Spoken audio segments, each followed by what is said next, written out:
let's cook with us too.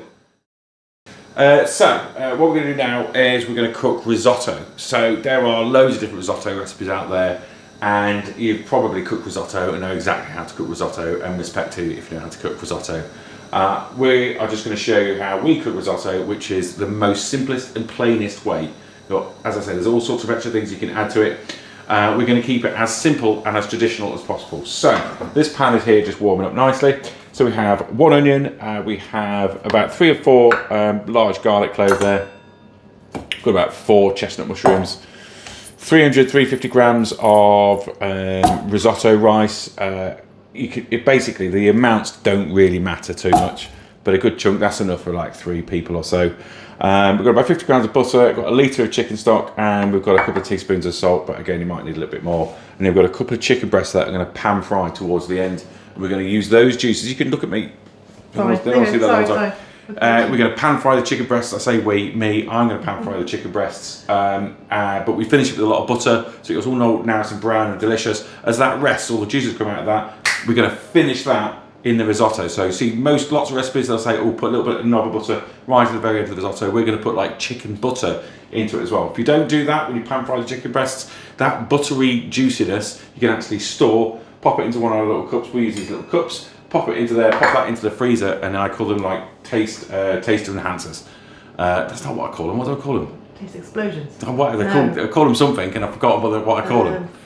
Flavour enhancers. Flavour boosters. So basically, you stick them in all sorts of things, and they just make everything taste super delicious. So, oh god, it's been a long day.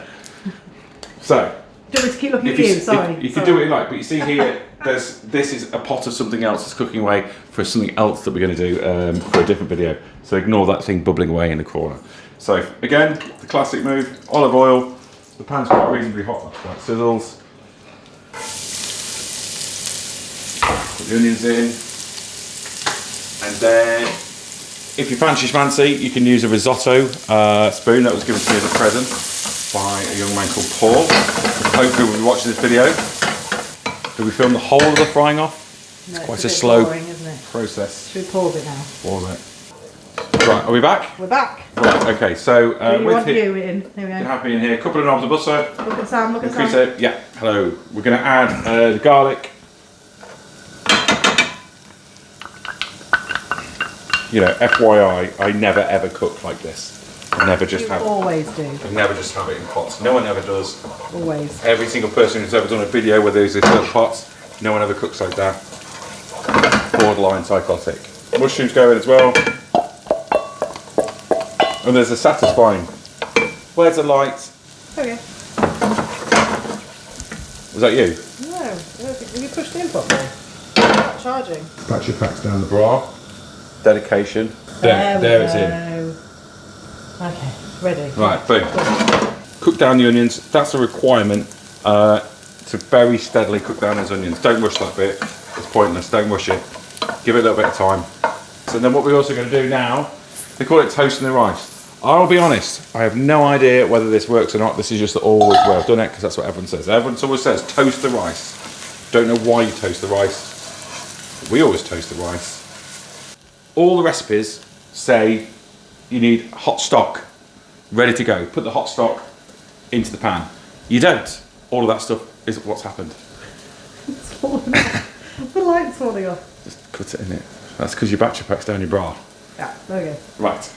These details that you have, people put you off cooking this food. This is like just a standard family little meal that I'm having. I would just bosh this out, quick chop, chop, chop, chop, sling it all in. Don't really care too much about it. And at the end, it's great. Our little girl, Connie, it's her favourite meal, risotto. She can eat her body weight in risotto. So we're going to put all this wine in.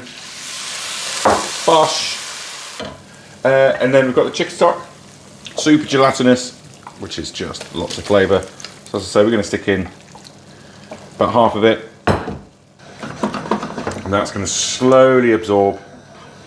This process takes about 15 minutes, so you do not want 15 minutes of gentle stirring. The key, not the key, a good little tip for risotto is just to keep it moving every now and again. People say, never leave it, walk away. Walk away from the risotto and it's game over. That's not true either. you can just gently stir it a little bit and then walk away, come back in a few minutes, stir it a little bit and walk away, and it's still tasty.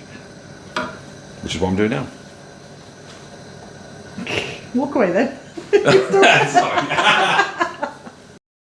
This pan is nice and hot, so oil goes in, so it's well salted, that goes in there, sizzle, sizzle, sizzle. So these are good quality chicken breasts I'm putting here.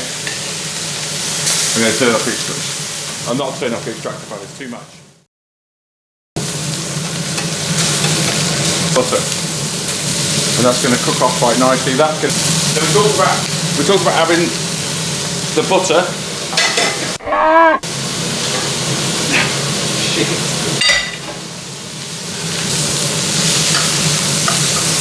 So we've grabbed a little bit. So look at that, flavour, flavour, flavour. These bits here don't go in the risotto, they get eaten as a snack. The risotto you can see in the background, that's done. So if you don't know how to cook chicken, here's a great test, the way to do it. Cut into it, if it's raw, yeah, put it back in the pan, okay? Did you just yawn? So that bit's there, done, that's plenty. Waiting. So we take that out, wash. If you like, shall I do the fancy thing? You want? This is like fancy. Fancy schmancy. If you know, you know, if you don't, you don't. It doesn't make any much difference at all. Centre of the pan, cut it like that. Wash.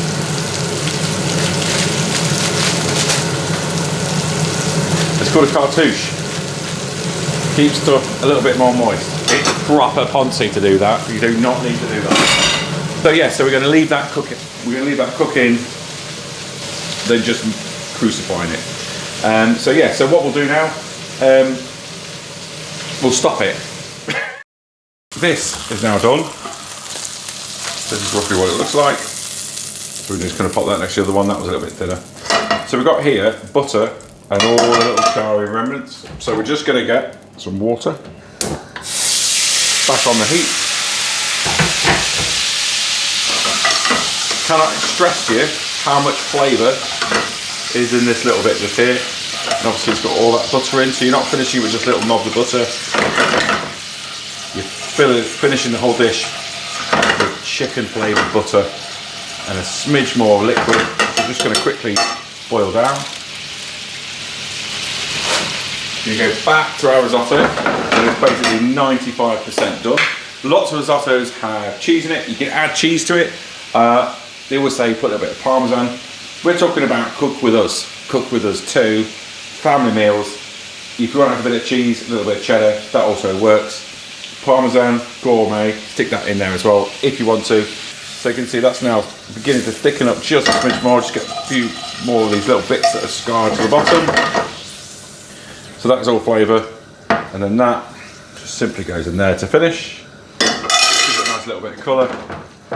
Back on the heat with the whole of the risotto. I'm going to reheat this up. Now, because your chicken is quite salted already, that adds a little bit more final seasoning. So once this is heated up, as you can see, it's pretty much done. We're then going to pop it into the bowl. We're going to slice the chicken over the top. Absolutely delicious.